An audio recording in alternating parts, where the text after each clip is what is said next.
আল্লাহ পাক রব্বুল আলামিন বলেন, এই কোরআনের পক্ষে থাকবে যারা, তাদের জন্য আমি আল্লাহ দুইটা পুরস্কার দিয়ে দিব। ও ভাই, কেন মাদ্রাসা প্রতিষ্ঠার জন্য বলা হয়? আপনাদের কাছে তো হয়তো কিছু টাকাই চাওয়া হয়েছে, এর চাইতে বেশি কিছু তো আপনাদের কাছে চাওয়া হয় নাই। আপনাদের কাছে তো মাদ্রাসায় ছাত্র দিতে বলা হয়েছে, এর চাইতে বেশি কিছু তো আর দিতে বলা হয় নাই। সভাপতি সাহেব সহ সব মানুষ কিন্তু এই কথা বলবে না, মাদ্রাসার জন্য তোমাদের সবাইকে জান দিতে হবে। এ কথা কি আপনাদের কেউ বলবে?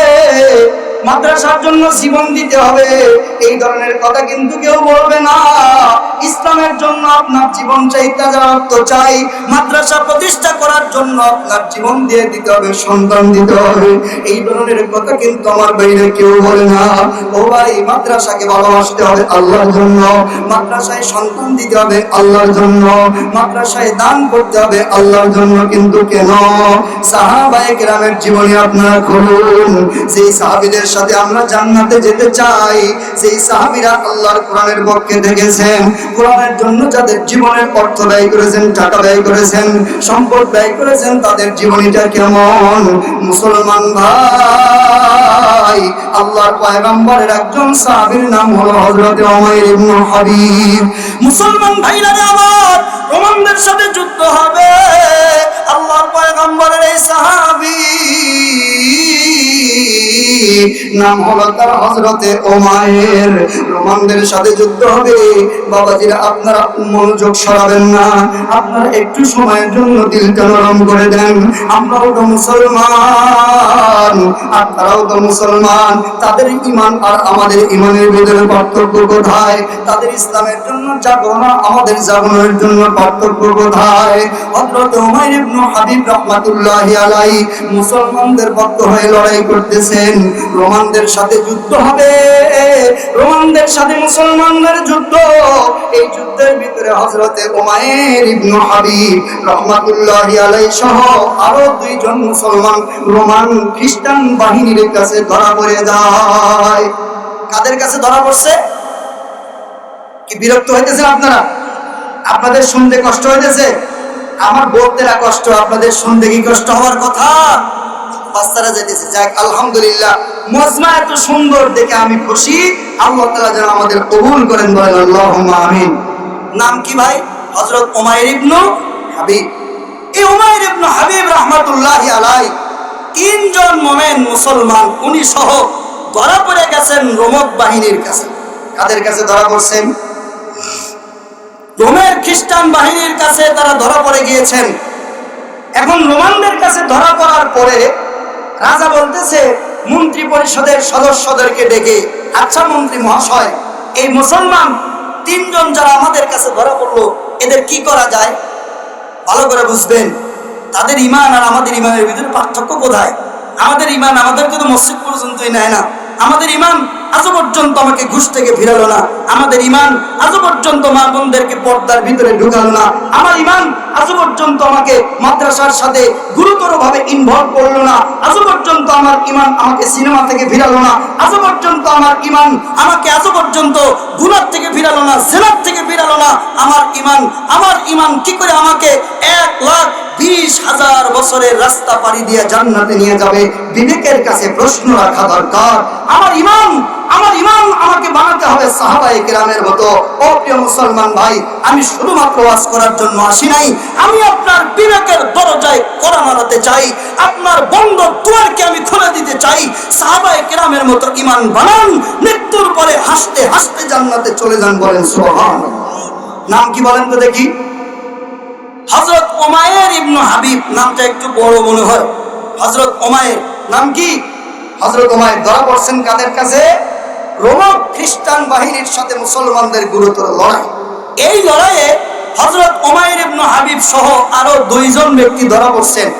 মন্ত্রী পরিষদের সদস্যদেরকে নিয়ে পরামর্শ বসেছে রোমান রাজা যে এই তিনজনকে কি করা যায়, এদেরকে কি মেরে ফেলবো না কি করবো? দর্শিত শত্রু বাহিনীকে এদেরকে কি মেরে ফেলবো না কি করবো? এখন প্রধানমন্ত্রী যিনি আছেন উনি পরামর্শ দিলেন। মন্ত্রী মহাশয় পরামর্শ দেয়, রাজা মশাই, মুসলমানদেরকে এমনি এমনি মারিয়া কোনো লাভ নাই।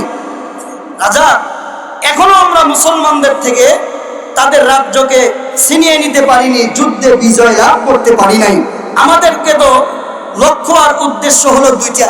একটা উদ্দেশ্য হলো এদের থেকে ঈমানকে হরণ করে নেওয়া, আর দ্বিতীয় একটা উদ্দেশ্য হলো ঈমান হরণ করে নিয়ে এদের যুদ্ধ কৌশল, রণকৌশল জব্দ করা, রণকৌশল জব্দ করে তাদের রণকৌশল সম্পর্কে জেনে তাদের উপরে আক্রমণ করে তাদেরকে পরাজিত করে দেওয়া, এটাই হলো আমাদের উদ্দেশ্য। সুতরাং এদেরকে মারা যাবে না। একটা পরামর্শ আছে আমার। কে বলে? মন্ত্রী মহাশয় রাজা ধীরাজকে পরামর্শ দিল, এদেরকে মারা যাবে না, এদেরকে ভয় দেখাতে হবে, লোভ দেখাতে হবে, যাতে করে এরা ঈমান থেকে বিচ্ছিন্ন হয়। আমরা তো ঈমানের কারণে কারো কাছে পরীক্ষা দিতে হয় নাই, ঈমানের কারণে আমাকে তো কাঠগড়ায় দাঁড় করাতে হয় নাই, ঈমানের কারণে আমাকে তো মরতেও হয় নাই, ঈমানের কারণে কিছুই করতে হয় নাই। অথচ এই তিনজন ঈমানদার রোমক বাহিনীর কাছে ধরা পড়ে গেছে। এখন তাদের নিয়ে ঈমানের পরীক্ষা দিতে হবে তাদেরকে রোমক বাহিনীর কাছে। আপনাদের কাছে কি মনে হয় তারা কি ঈমানের পরীক্ষা দিতে পারবে কি পারবে না?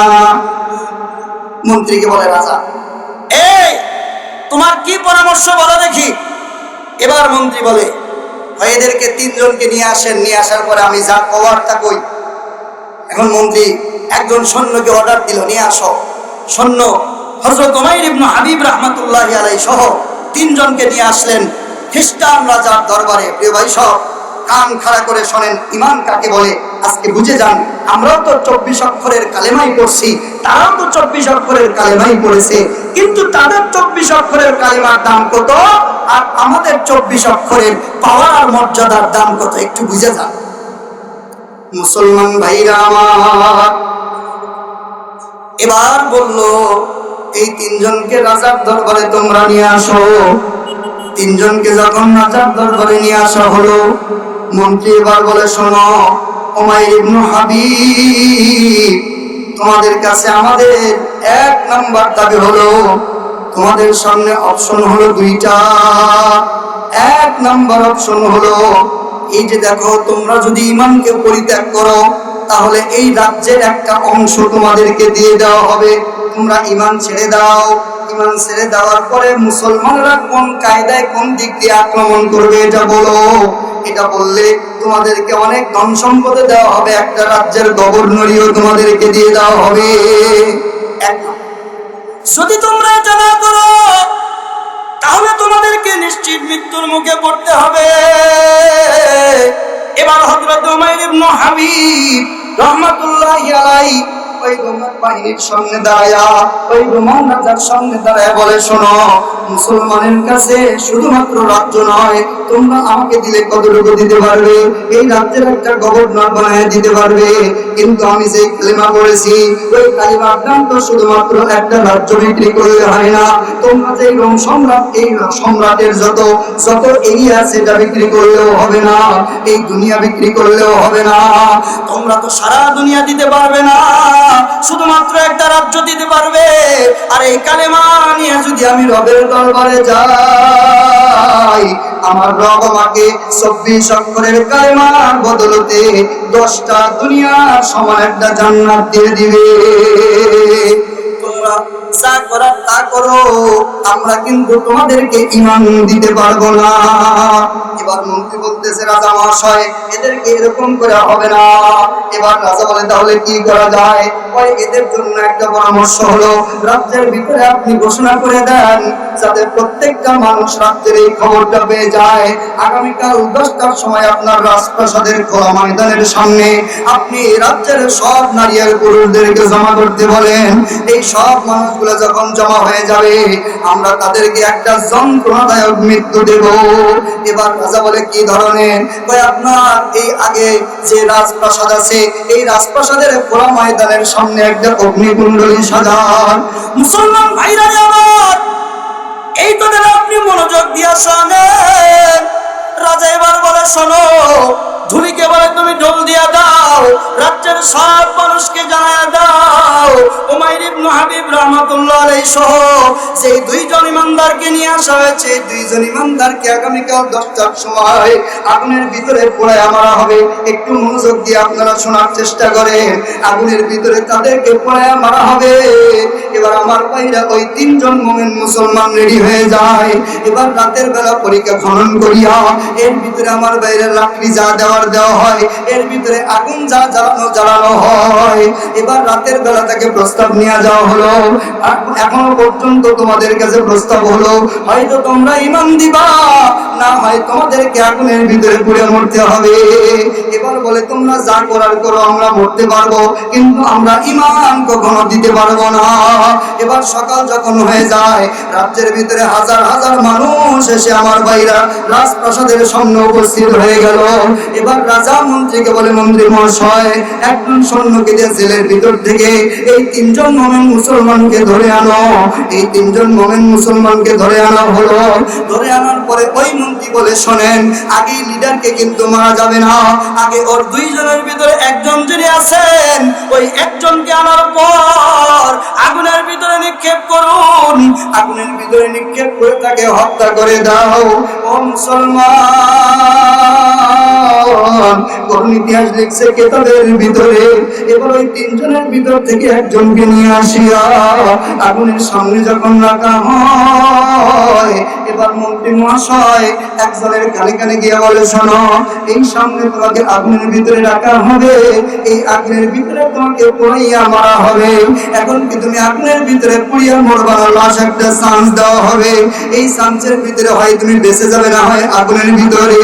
ও মুসলমান, ওই ইমানদার আগুনের সামনে দাঁড়ায় যে বক্তব্যটা দিয়েছে, এই বক্তব্যটা আপনাদের ঈমান জাগরণ করে দিবে আমার ভাইরা। ওই মুসলমানরা শোনো, ইন্না সালাতি ওয়া নুসুকি ওয়া মাহইয়ায়া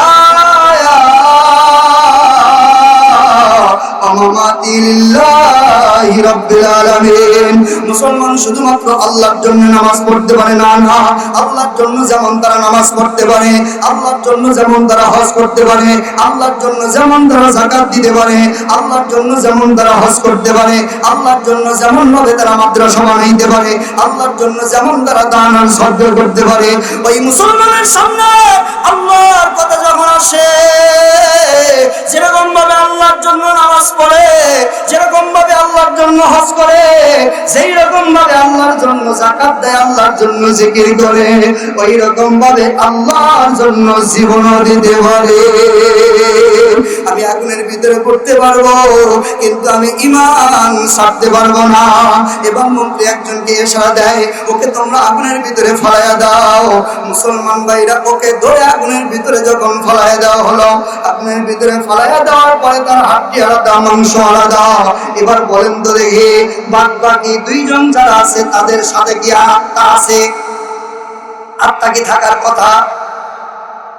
হ্যাঁ, যে মরে গেল, শাহাদাত বরণ করলো, উনি তো শাহাদাত বরণ করেছে, কিন্তু চোখের সামনে আগুনের ভিতরে পড়ার দৃশ্য দেখে ঈমান ঠিক রাখা কি সোজা না কঠিন? কি পরিমাণ কঠিন! আপনি আজকে যদি ফিলিস্তিনের ভিতরে যান, যাওয়ার পরে যদি আপনি সেখানে তাদেরকে বলেন, ভাই, তোমার ঈমানের দাম আর আমার ঈমানের দাম, তোমার নামাজের মর্যাদা আর আমার নামাজের মর্যাদা, এটা আমি একটু পার্থক্য করতে চাই, এটা যদি আপনি ফিলিস্তিনের ভিতরে যান, তাহলে আপনি বুঝতে পারবেন যে আপনার ঈমানের পাওয়ার, আপনার ইসলামের পাওয়ার, আপনার কালেমার মর্যাদা আর তাদের কালেমার মর্যাদা কখনো একরকম।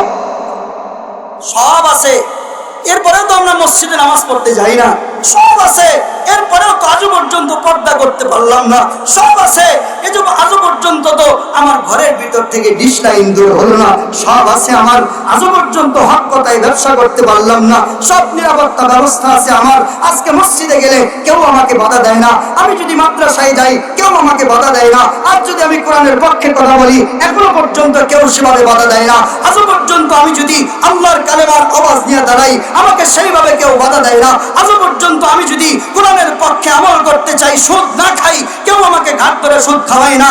আমি যদি পর্দা মানি, কেউ আমাকে নিষেধ করার নাই। কিন্তু প্রিয় মুসলমান, কি হলো আপনার? আপনাকে কেউ তো নামাজ পড়তে বাধা দেয় না, আপনাকে কেউ তো ঘাট ধরে জেনা করতে বলে না, কেউ তো আপনাকে ঘাট ধরে যাত্রা প্যান্ডেলে যেতে বলে না। আপনিও তো মুসলমান। সাহাবায়ে কেরাম ঈমান দিয়েছেন না? সাহাবায়ে কেরাম জীবন দিয়েছেন, ঈমান দেন নাই। ওলিয়া উলিয়া কেরামগণ দিন প্রচার করেছেন, দিনের বিপক্ষে যান নাই। অথচ মুসলমান ইমানদার 24 অক্ষরের কালেমা পড়ে, গান বাজনার আয়োজন করে, সুদের আড্ডায় যায়, জুয়ার আড্ডায় যায়, জেনার আড্ডায় যায়, ঘরের ভিতরে নিশ্চয়ই আজান হয়, মসজিদে যায়, চাষতলে যায় না। তোমার কালেমার কি মর্যাদা রয়েছে? বলুন ঠিক কিনা? প্রশ্ন আজকে বিবেকের কাছে রাখেন।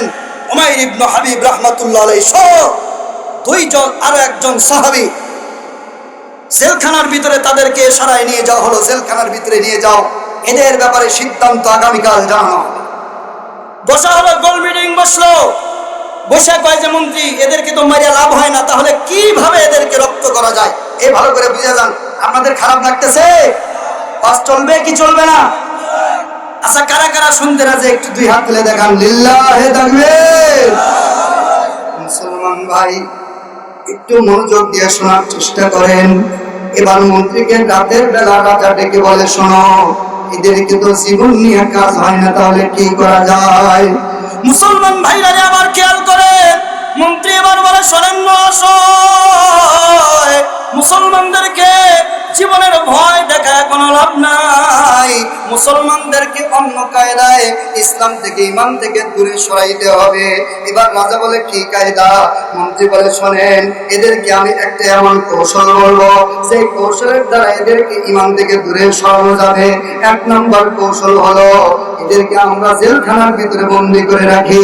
জেলখানার ভিতরে বন্দী করে রেখে একে আমরা খাদ্য দেব না, এর কাছে আমরা পানিও দেব না। পানির পিপাসায় মুসলমান যখন মরতে, মুজাহিদ মুমিন এ যখন তৃষ্ণার ভিতরে পড়িয়া এ যখন কাতরাইতে থাকবে, তখন আমরা তৃষ্ণা নিবারণের জন্য তাকে পানি হিসেবে মদ দেব, মদ। দ্বিতীয় নাম্বার, জেলখানার ভিতরে বন্দী করার পরে আমরা খাদ্য বন্ধ করে দেব।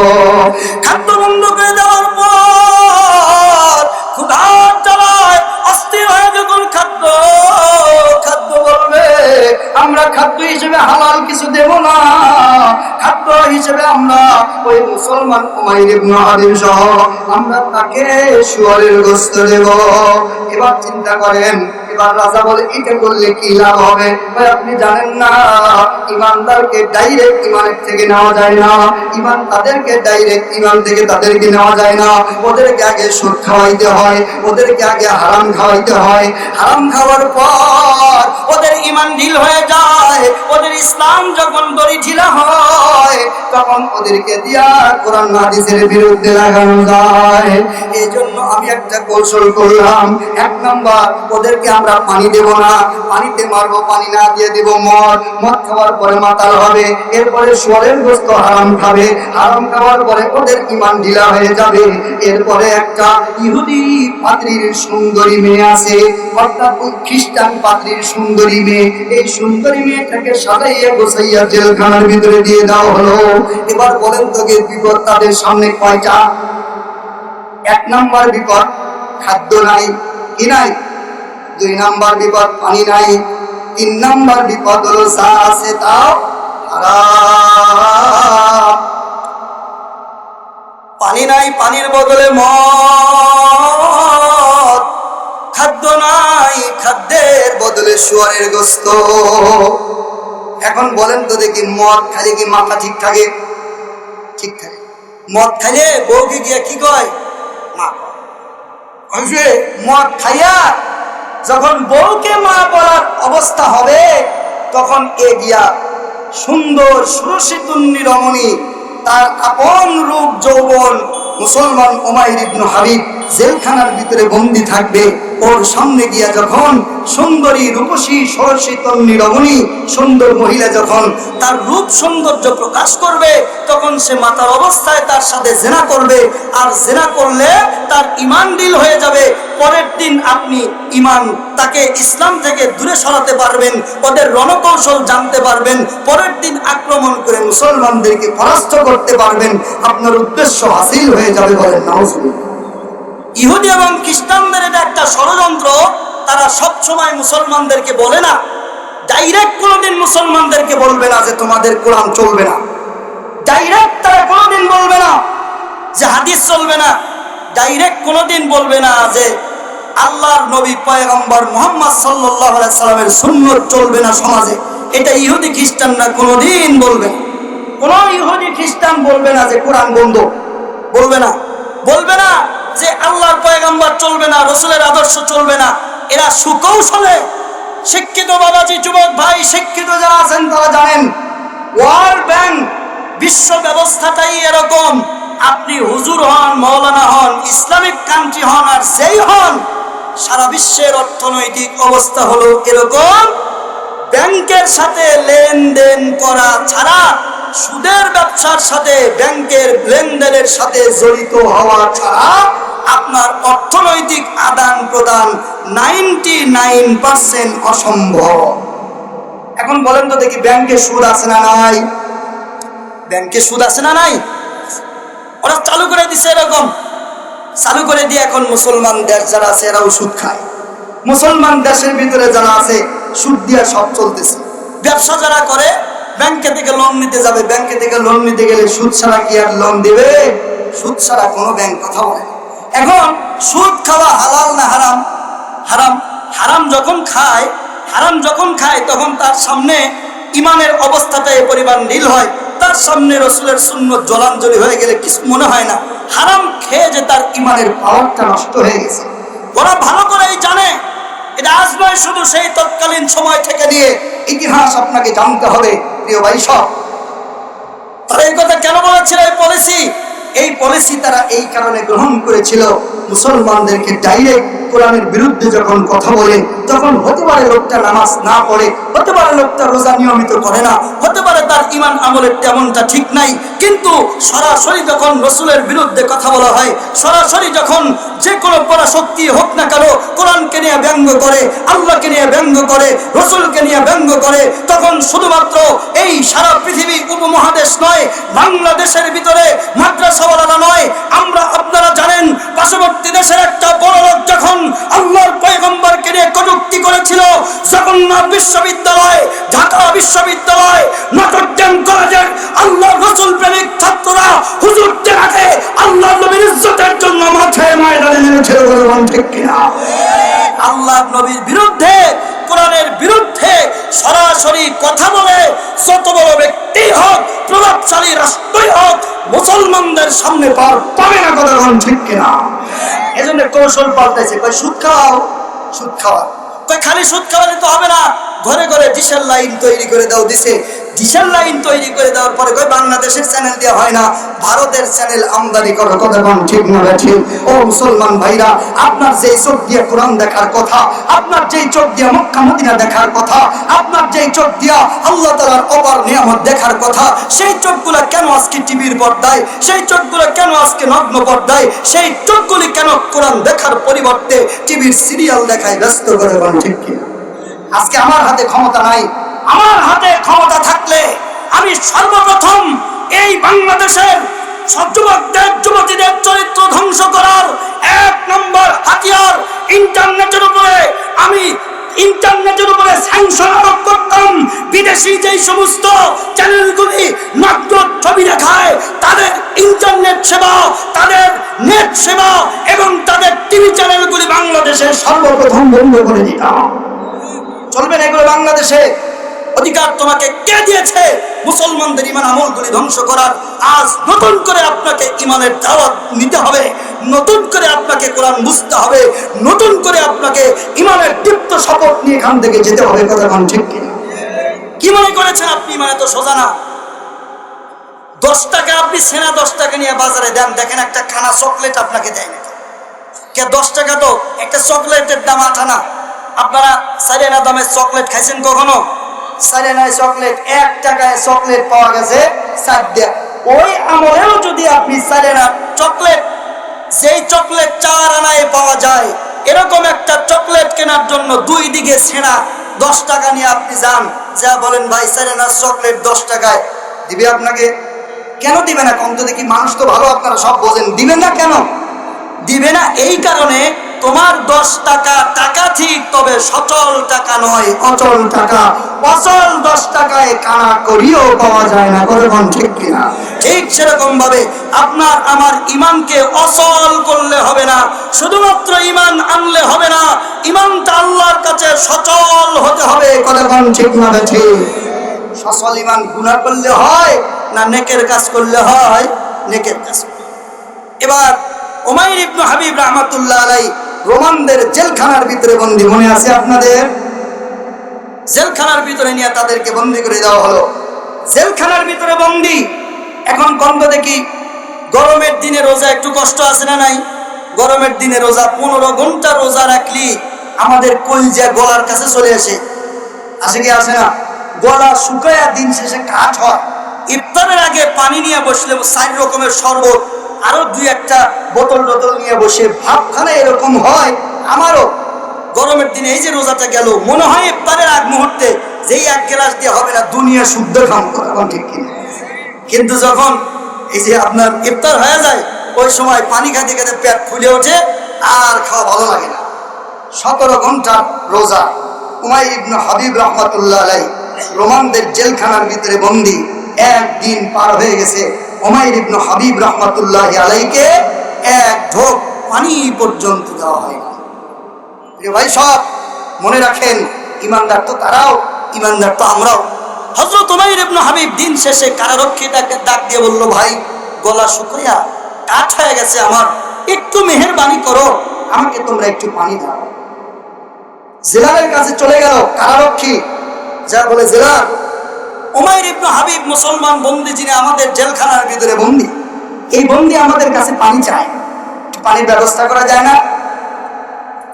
জেলার তাকে বলে, শোনো, পানি সাপ্লাই উপর থেকে নিষেধ আছে, এদেরকে পানি সাপ্লাই দেওয়া যাবে না। যদি পানি খেতেই চায় তাহলে তাকে 1 গ্লাস মদের পেয়ালা নিয়ে তুমি দিও, মদ দাও, উন্নত ধরনের মদ দিয়ে দাও। এবার উমাইর ইবনে হাবিব রাহমাতুল্লাহি আলাইহি তার কাছে মদের একটা পেয়ালা নিয়ে উপস্থিত করা হয়। উমাইর ইবনে হাবিব রাহমাতুল্লাহ আলাইহি বলেন, ভাই এটা তো পানি না, এটা থেকে কেমন যেন একটা গন্ধ আসে। তিনি বলছেন, কারারক্ষী, ভাই এটা পানিও আসলেও পানি না, এটা হলো 1 গ্লাস মদ, আপনাকে পানি দেওয়া যাবে না, মদের পেয়ালা রেখে গেলাম, পিপাসা লাগলে আপনি খেয়ে নিন।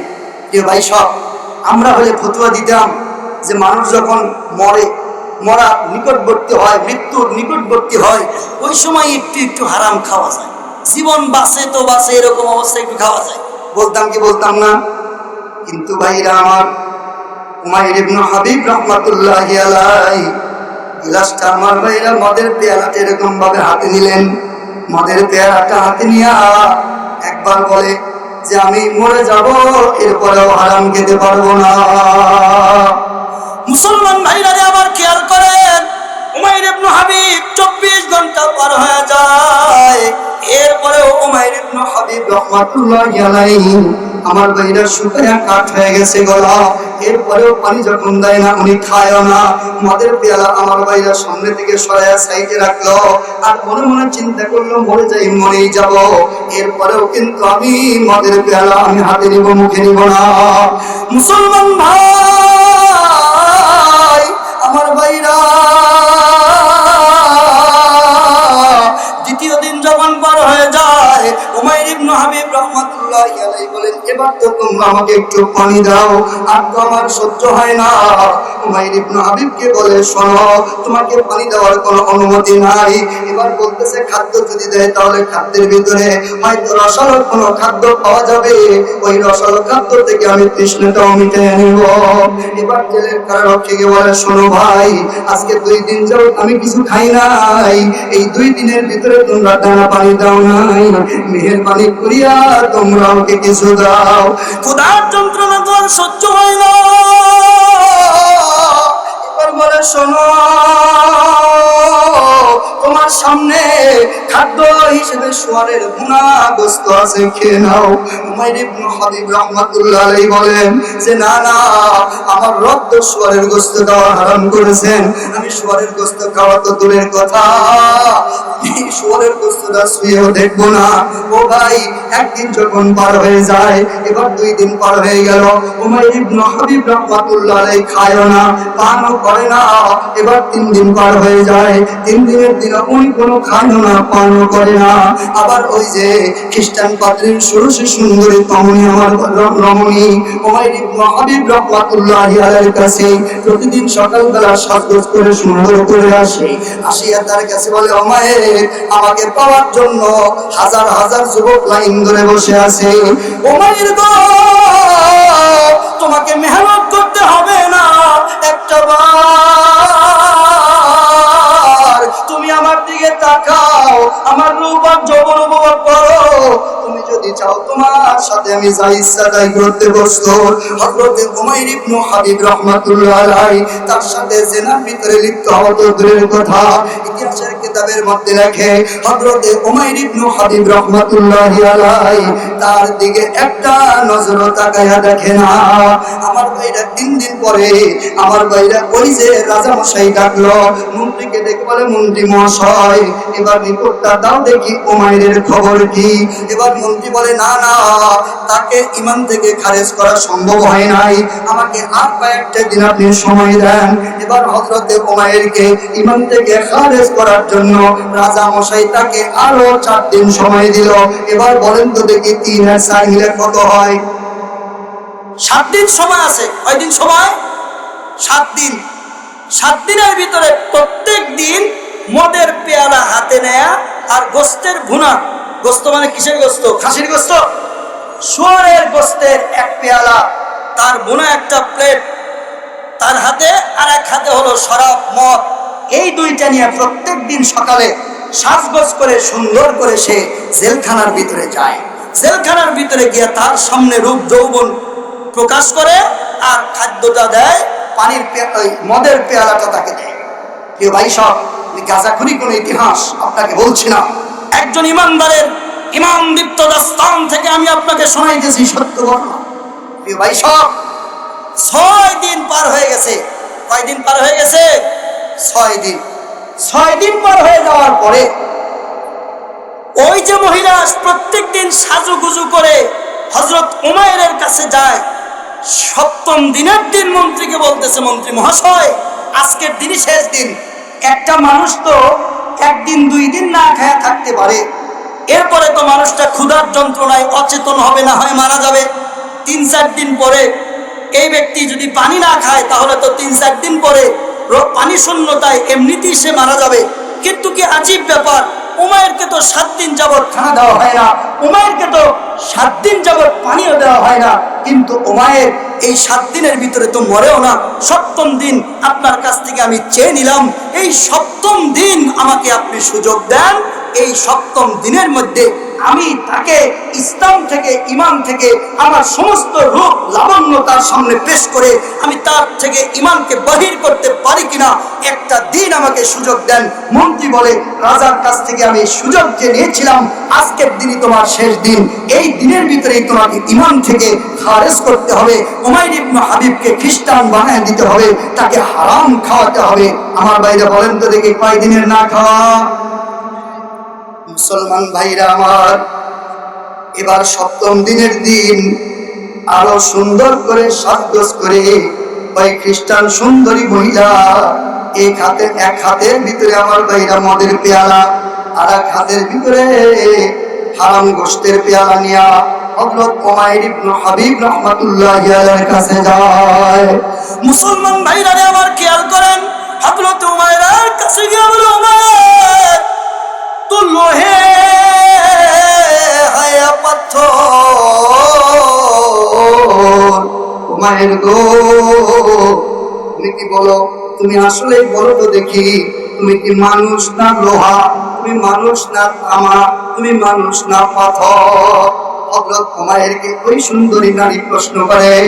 মায়ের গো, আসলে কি তুমি মানুষ না অন্য কিছু? তুমি মানুষ না লোহা? তুমি মানুষ না পাথর? হযরতে ওমর একটু মাথা উঁচু করিয়া ওই মহিলার প্রশ্নের জবাব দিয়ে বলে, শোনো, আমি মানুষ না, আমি মানুষই, আমি লোহাও না, আমি পাথর না, আমি অন্য কোনো পদার্থ না। এবার ওই মহিলা বলে, শোনো, উমায়ের মানুষের স্বভাব হলো তৃষ্ণা পেলে একদিন না খেয়ে থাকে, তৃষ্ণা তো 2 দিন 3 দিন মিটানোর কোনো পন্থা মানুষের নাই। মানুষ তো 1 দিন 2 দিন না খেয়ে থাকে, 3 দিন 4 দিন 5 দিন 7 দিন তো মানুষের পক্ষে না খেয়ে থাকা সম্ভব না। ও উমাইর, তুমি কি জানো, আমাকে পাওয়ার জন্য এই রোম সাম্রাজ্যের কত মানুষ পাগল করা হয়ে ঘরে, এই মানুষের কাছে আমি ধরা দেই না, কিন্তু 7 দিন যাবত আমি তোমার পিছে পিছে ঘুরি, তুমি আমার দিকে তাকায়াও দেখো নাই। এজন্য আমার মনে হয় তুমি হয়তো মানুষ না, হয়তো তুমি লোহা, না হয় তুমি অন্য কোনো কিছু।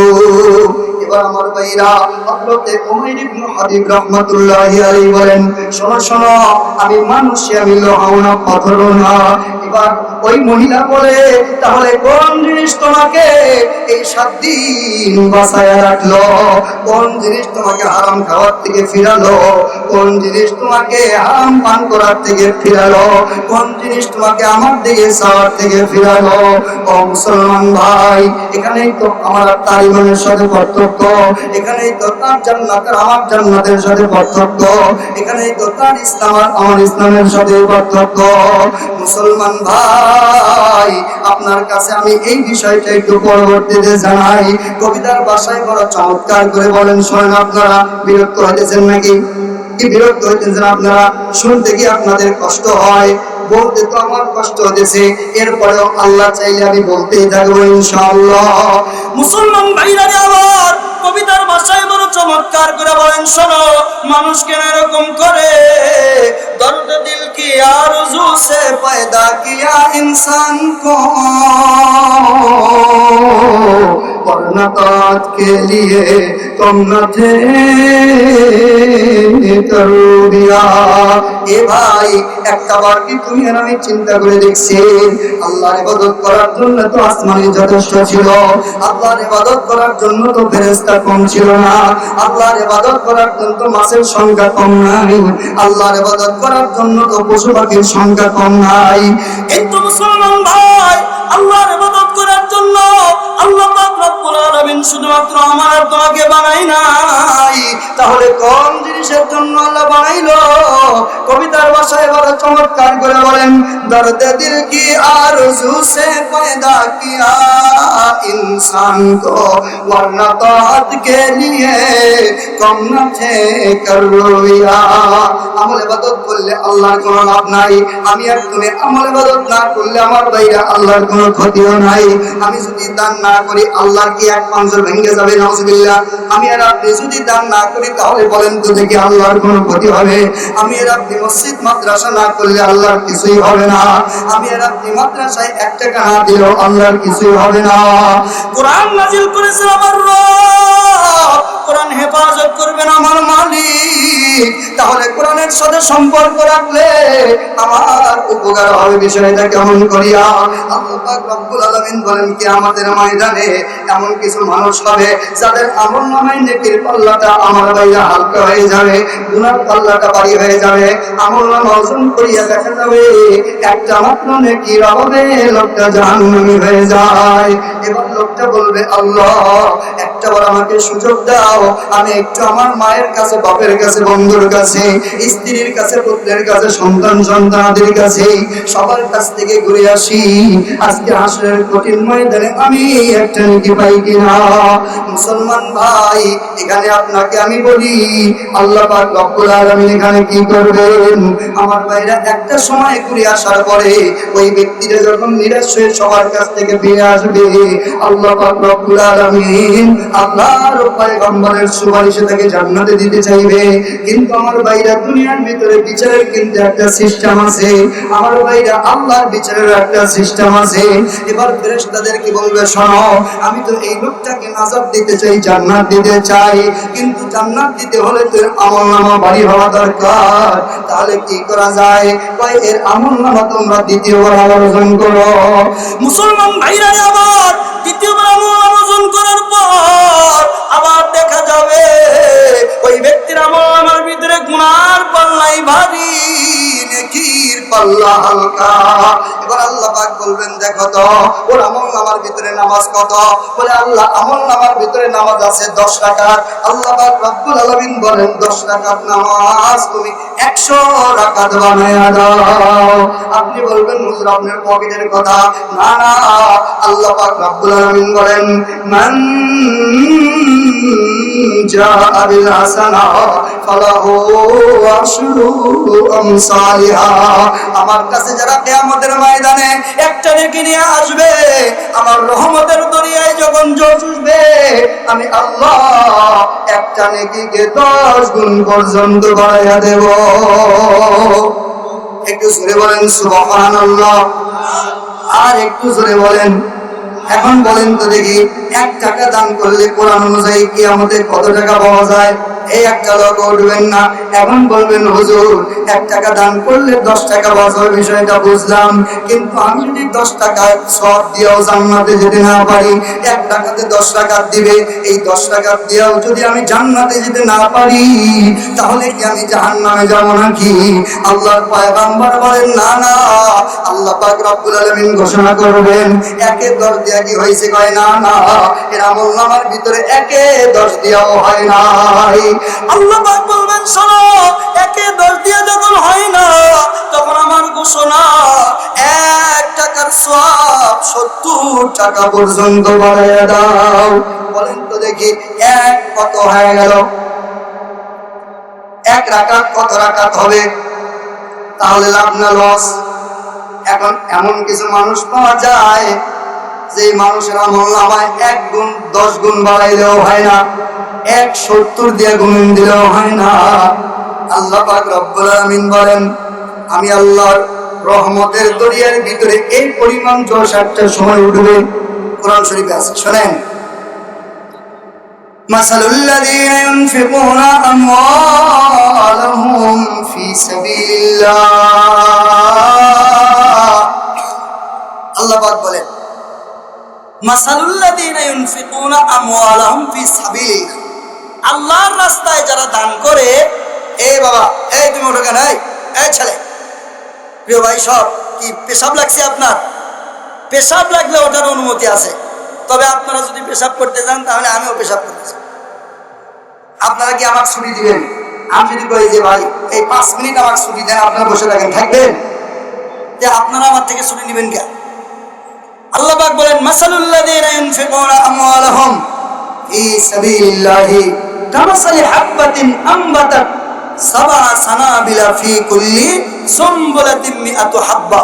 আল্লাহ বলেন আমার রাস্তায় মসজিদ, মাদ্রাসায়, গরিব অসহায় এদেরকে যারা দান করে, তাদের উদাহরণ হলো একটা বীজ আপনি একটা দান আপনি জমির ভিতরে লাগাইলেন, ওখান থেকে 7টা হলো, 7টা শীষ হলো। কয়টা শীষ হলো? একটা ধানের গোছ আপনি লাগাইলেন, কয়টা হলো?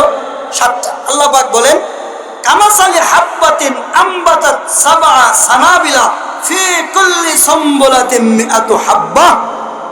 আল্লাহ পাক বলেন একটা থেকে, একটা গোছ থেকে 7টা শীষ হলো, এই 7টা শীষে প্রত্যেকটাকে 100 করে ধানের দানা আবার। তাহলে বলেন তো দেখি একটা গোছ থেকে কয়শো ধান হলো? না, সবাইকে বলতে হবে কয়শো। লাগাইলেন একটা ধান থেকে 7টা শীষ, প্রত্যেকটা শীষের থেকে আবার 100 করে দানা। তাহলে 1 গুণন 100 না 700? একটাকে আপনি 700 গুণ পর্যন্ত বাড়ায়া দিলেন। আল্লাহ পাক বলেন আমার রাস্তায় যারা দান করে, মসজিদে যারা দান করে, মাদ্রাসায় যারা দান করে, এরপরে যারা গরিব অসহায়কে দান করে, সমাজের কল্যাণে, মানুষের কল্যাণে, মানুষের পাশে যারা দাঁড়ায়, আমার নেকের রাস্তায় যারা দান করে, তাদের উদাহরণ হলো আমি আল্লাহ পাক রব্বুল আলামিন তাদের 1 টাকার সওয়াবকে একটা পর্যায়ে আমার রহমত দিয়া 700 টাকার সওয়াব পর্যন্ত আমি আল্লাহ বানাই দেব। মুসলমান ভাইরা রে আমার, আর আমি সময় লম্বা করব না। উমাইর ইবনে হাবিব রাহমাতুল্লাহ আলাইহির গণনাটা বলে আমি আপনাদের মাঝ থেকে বিদায় নেব। ও মুসলমান, ওই মহিলা আগের চাইতে আরো সুন্দর করে সেজে এক হাতে শুয়োরের গোশত আর এক হাতে মদের পেয়ালা নিয়া আল্লাহর ওলি হযরত উমাইর ইবনে হাবিব রাহমাতুল্লাহি আলাইহি আমার ভাইদের সামনে যখন চলে যাওয়ার পরে বলে, উমাইর তুমি কি লোহা না পাথর? বিষয়টা তো আমার কাছে পরিষ্কার না। মানুষ হলে তো 7 দিন তার পক্ষে না খেয়ে থাকা সম্ভব না। মানুষ হলে তো তার পক্ষে 7 দিন পানি না খেয়ে থাকা তার পক্ষে সম্ভব না। যদি যুবক হয় তাহলে একলা পক্ষে একটা নারী পেত, তার দিকে লিপ্সা না হতো তার পক্ষে সম্ভব না। তুমি কি আসলে মানুষটা লোহার তৈরি? হযরত উমাইর ইবনে হাবিব বলেন, না না, আমি লোহা না, আমি পাথর না, আমি মাটির তৈরি মানুষ। এবার এই মহিলা বলে, শোনো, কোন জিনিস তোমাকে আরাম খাওয়ার থেকে ফিরালো? ও মুসলমান ভাই, ওই মহিলা এবার আশ্চর্য প্রশ্ন করে, মায়ের গো, কোন জিনিস তোমাকে জেনার থেকে ফিরালো? কোন জিনিস তোমাকে বাঁচায় রাখলো? হযরতে উমাইর বলেন, শোনো, সেদিন আমি 24 অক্ষরের কালিমাটা পড়ছি, ওই দিন আমি এমন এক আল্লাহর উপরে বিশ্বাস করেছি যে আল্লাহ আমার ঘরে রোগের চাইতেও নিকটে। ওই সুন্দরী মহিলাকে বলে, শোনো, আমি যখন আমার তৃষ্ণার ভিতরে পড়িয়া আমি মদের পেয়ালা হাতে দিলাম, আমি এখন মদটা খাবো। এই মদটা খাওয়ার সময় আমি যখন আমার মুখের কাছে সেই মদের পেয়ালাটা নিলাম, অদস্ত ঈমান কাকে বলা হয় একটু শোনো। উনি বলেন, আমি যখন মদের পেয়ালাটা সামনে নিলাম তখন আমার মনে হলো আমার রক্ত দিনের বেলা যেরকম দেখে রাতের বেলা সেরকম দেখে, আমার রক্ত কাছে যেরকম দেখে দূরেও সেরকম দেখে, আমার রক্ত রাতের অন্ধকারেও যেরকম দেখে দিনের আলোতেও তো আমার রব সেরকম দেখে। আমার রব তোমাকে দেখতেছে, মায়ের তুমি কি আমার হুকুম মানো না হারামের ভিতরে লিপ্ত হয়ে যাও? আমি যখন খেতে যাই আমার রবের চেহারাটা আমার সামনে ভেসে ওঠে, এজন্য আমি আর পান করতে পারি না। আমার যখন ক্ষুধা লাগে, তোমার যেরকম ক্ষুধা লাগে আমারও কিন্তু সেরকম ক্ষুধা লাগে। কিন্তু যেহেতু আমার মাওলা বলেছেন শুয়োরের গোশত হারাম, শুয়োরের গোশত খাওয়া যাবে না, এজন্য আমি যখন গোশতটার সামনে নেই আমারও ক্ষুধা লাগে, কিন্তু আমি খেতে যখন যাই আমার মাওলার আমার স্মরণটা হয়ে যায়, এজন্য আমি খেতে পারি না। আমি একটা যুবক, অন্য যুবকদের যেরকম মহিলা মানুষ দেখলে শরীরের ভিতরে কেমন করে, তার যৌবনের জ্বালাটা বেড়ে যায়, আমি মায়ের আমিও টাটকা একটা যুবক, তোমার মতো একটা সুন্দরী যুবতী মহিলাকে দেখে আমারও কেমন লাগে। কিন্তু আমার মাওলা বলেন, জিনার কাছেও যায় না। আমি তো জিনার কাছে যেতে পারি না। জিনার কাছে যখন যাই আমার মাওলার আয়াত আমার স্মরণ হয়ে যায়, जो मेरे तराजू से करीब है, जो मेरे सांसों में बसता है, जो मेरे शाराब से ज्यादा करीब है, उसे अल्लाह मुझे रोकता है। আমাকে অন্য কোনো কিছু বাধা দেয় নাই, সেই মালিক আমাকে দেখেন, সেই মালিক আমার ঘরের রোগের চাইতেও নিকটে, ওই মালিক আমাকে বাধা দেয়। এবার বলে, না না, তোমাকে লোক দেখায় কাজ হবে না, তোমাকে বাধার হুমকি দিয়েও কাজ হবে না। এবার ওই মহিলা 7ম দিনের দিন মন্ত্রীর কাছে গিয়ে বলে, মন্ত্রী মহাশয়, একে তো আমি কোনোভাবেই রূপের লাবণ্যে মনে পড়ে আমি তাকে তো মনে আটকাইতে পারলাম না।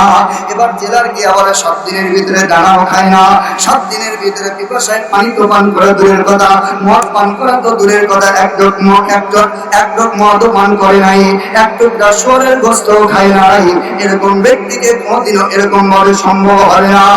এবার বলতেছে, শোনো, অন্য 2 জনের যে আগুনে পড়া ব্যবস্থা, এই উমাইর অবস্থাও তাই। এবার মন্ত্রী যখন বলে রাজা মহাশয়, আবার পরের দিন ঘোষণা করে দেন তার রাজ্যের সামনে যেন, তার রাজমহলের সামনে ফাঁকা ময়দানে বিশাল অগ্নিকুণ্ডলীর সামনে হাজার হাজার রাজ্যের নারী আর পুরুষ যেন জমা হয়ে যায়। এবার ধরি আমার ভাইরা সকালবেলা সব বাড়ি বাড়ি গিয়ে বলল, শোনো, আর তোমাদের ঘরে বসে থাকা যাবে না। একজন ইমানদার উমাইর হলো তার নাম। 7 দিন পরপর 7 দিন পরে তাকে আমার ভাইরা রাজার দরবার থেকে বের করে আনা হবে। এরপরে আগামীকাল 10টার সময় তাকে, আগামীকাল 10টার সময় অগ্নিকুণ্ডলের ভিতরে নিক্ষেপ করে তাকে হত্যা করা হবে। আমার ভাইরা কাঙ্ক্ষিত সময়টা চলে আসলো। পরের দিন 10টার সময় হাজার হাজার নারী পুরুষ আমার ভাইরা ওই মহল্লার, আমার ভাইরা রাজমহলের সামনে এসে আমার ভাইরা উপস্থিত হয়ে গেল। মন্ত্রী মহাশয় জেলারকে ডেকে বলে, জেলার এবার তুমি উমাইরকে নিয়ে আসো। উমাইরকে কয়েকজন ধরে নিয়ে আসলো। ঈমান কাকে বলা হয়? আল্লাহর পয়গম্বরের আদর্শতে এমন পয়গম্বর, তুকু যাও সুন্নতে আহমদ গুজা, তুকু যাও সুন্নতে আহমদ গুজা। আরে মুসলমান, তুমি কোথায়? তোমার পয়গম্বরের সুন্নাত কোথায়? সাহাবায়ে কেরামের জীবনী তোমরা নাও। আল্লাহর পয়গম্বরের আদর্শবান ব্যক্তি উমাইর ইবনে হাবিব।